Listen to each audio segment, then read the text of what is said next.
नारायणं नमस्कृत्यं नरं चैव नरोत्तमं देवी सरस्वती व्यासं ततो जयमुदीरयेत् नष्टप्रायेषु अभद्रेषु नित्यं भागवतसेव्या भगवती उत्तमश्लोके भक्ति भवति नष्ट किं कृष्णाय वासुदेवाय देवकी नन्दनाय च नन्दगोपकुमाराय गोविन्दाय नमो नमः। मूकं करोति वाचालं पङ्गुलङ्घते गिरिं यत्कृपातमहं वन्दे परमानंद माधवम श्री चैतन्य ईश्वरम श्री गुरुदीन तारिणम। श्रीमद्भागवत महापुराण स्कंद 8 अध्याय 11 देवासुर संग्राम की समाप्ति।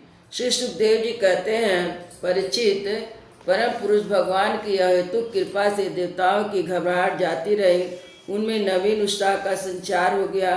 पहले इंद्र, वायु आदि देवतागण रणभूमि में जिन जिन दैत्यों से आहत हुए थे उन्हीं के ऊपर पूरी शक्ति से प्रहार करने लगे। परम ऐश्वर्यशाली इंद्र ने बलि से लड़ते लड़ते जब उन पर क्रोध करके ब्रज उठाया, तब सारी प्रजा में हाहाकार मच गया।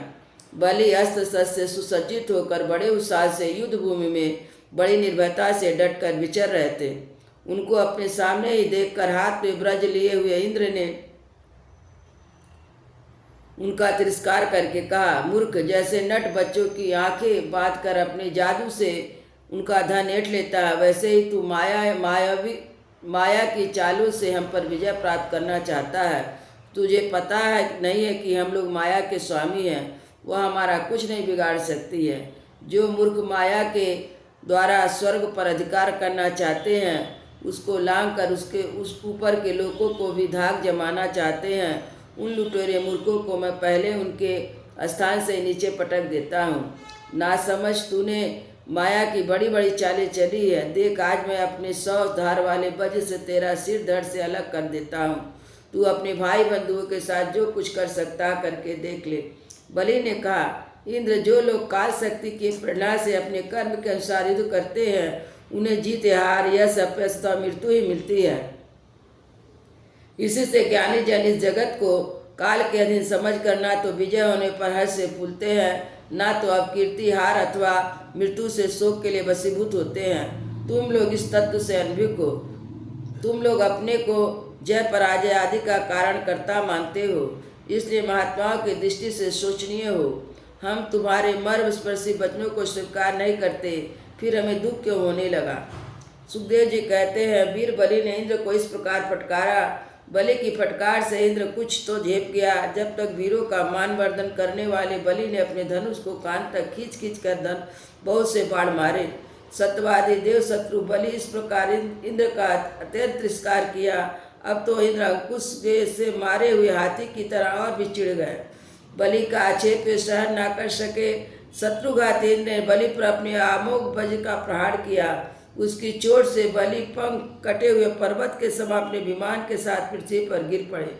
बलि का बड़ा हितैषी और घनिष्ठ मित्र जंबासुर था। अपने मित्र के गिर जाने पर उसको मारने का बदला लेने के लिए वह इंद्र के सामने आ खड़ा हुआ। सिंह पर चढ़कर वह इंद्र के पास पहुंचा और बड़े वेग से अपनी गदा उठाकर उनके हंसली पर प्रहार किया। साथ ही उस महाबली ने ऐरावत पर भी एक गदा जमाई। गदा की चोट से रावत को बड़ी पीड़ा हुई। उसने व्याकुलता से घुटने टेक दिए, फिर मूर्छित हो गया। उसी समय इंद्र का सारथी माताली 1000 घोड़ों से जुता हुआ रथ ले आया और शक्तिशाली इंद्र रावत को छोड़ उस रथ पर सवार हो गए। दानव श्रेष्ठ जम ने रणभूमि में माताली के इस काम की बड़ी प्रशंसा की और मुस्कुराकर चमकता हुआ त्रिशूल उसके ऊपर चलाया। माताली ने धैर्य के साथ इस असह्य पीड़ा को सह लिया। तब इंद्र ने क्रोधित होकर अपने वज्र से जम का सिर काट डाला। देवर्षि नारद से जंबासुर की मृत्यु का समाचार सुनकर उसके भाई बंधु नमीश, बल, पाक झटपट रणभूमि आ पहुँचे। वो अपने कठोर और मर्म स्पर्शी वाणी से उन्होंने इंद्र को बहुत ही कुछ बुरा भला कहा।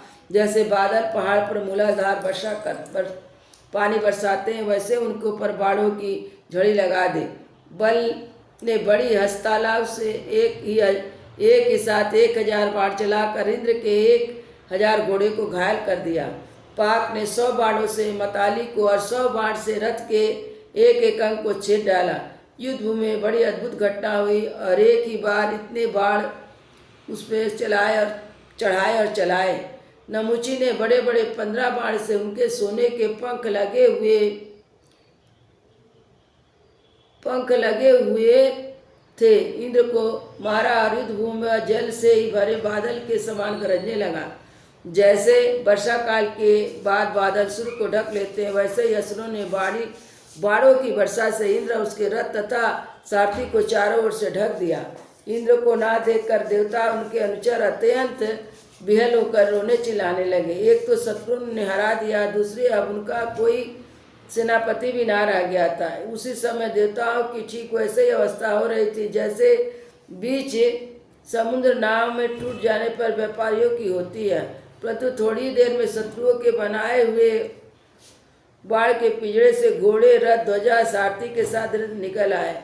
जैसे प्रातःकाल सूर्य अपनी किरणों से दिशा, आकाश और पृथ्वी को चमका देते हैं, वैसे इंद्र के सेना से सब के सब जगमगा उठे। वज्रधार इंद्र देखा कि देवताओं ने रणभूमि हमारी सेना को रोट डाला है, तब बड़े क्रोध से शत्रु को मार डालने के लिए ब्रज से आक्रमण किया। परीक्षित उस 8 धार वाले पहने बल से उन दैत्यों के भाई बंधुओं को भयभीत करते हुए उन्होंने बल और पाक के सिर काट लिए। परीक्षित सुखदेव जी मुनि कहते हैं, परीक्षित अपने भाई को मरा हुआ देख नमुची को बड़ा शोक हुआ। क्रोध के कारण आपे से बाहर होकर इंद्र को मार डालने के लिए जी जान से प्रयास करने लगा। इंद्र, अब तुम बच नहीं सकते।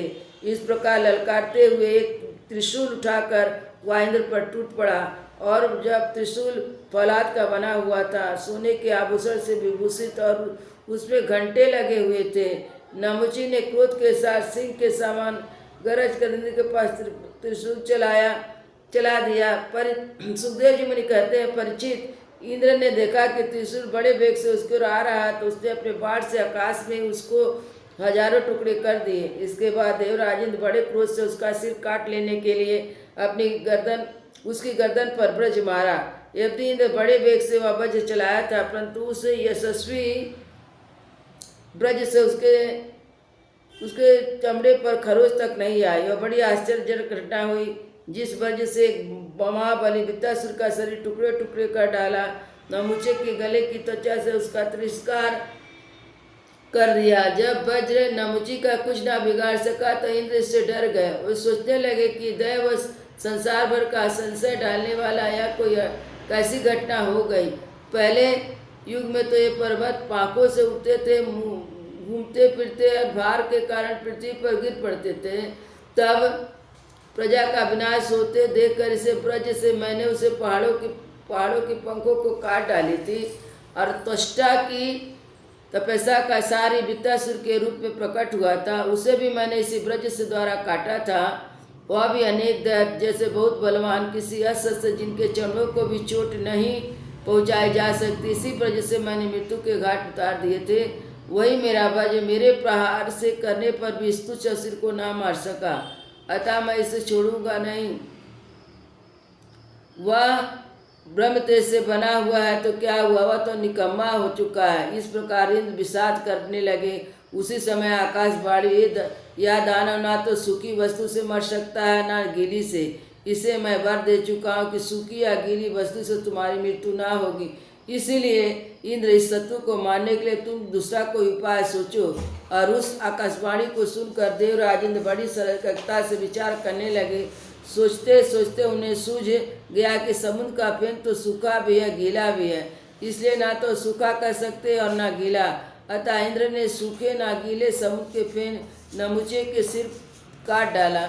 उस समय बड़े बड़े ऋषि मुनि भगवान इंद्र की पुष्प की वर्षा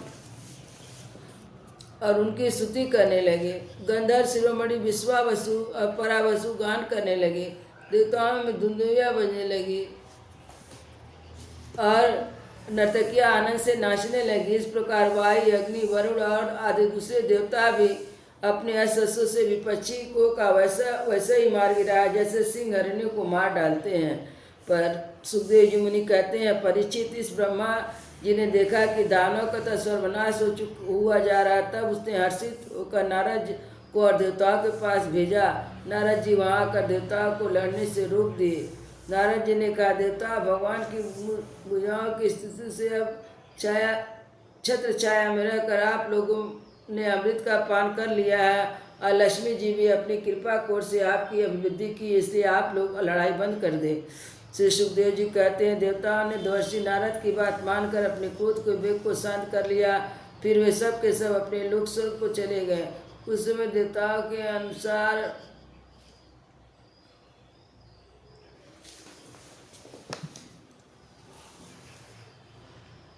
सुखदेव जी कहते हैं, नारद जी देवताओं ने देवर्षि नारद की बात मानकर अपने क्रोध वेग को शांत कर लिया। फिर वे सब के सब अपने लोक स्वर्ग को चले गए। उस समय देवताओं के अनुचर उनके यश का गान कर रहे थे। युद्ध में बचे हुए दैत्यों ने देवर्षि नारद की सम्मति से ब्रज की चोट से मरे हुए बलि को लेकर अस्ताचल की ओर यात्रा की।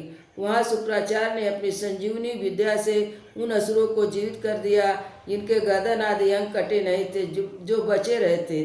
शुक्राचार्य के स्पर्श से बलि की इंद्रिया में चेतना और मन में स्मरण शक्ति आ गई।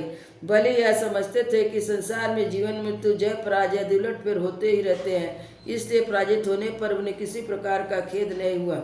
वृंदावन बिहारी लाल की जय। जय श्री राम लला।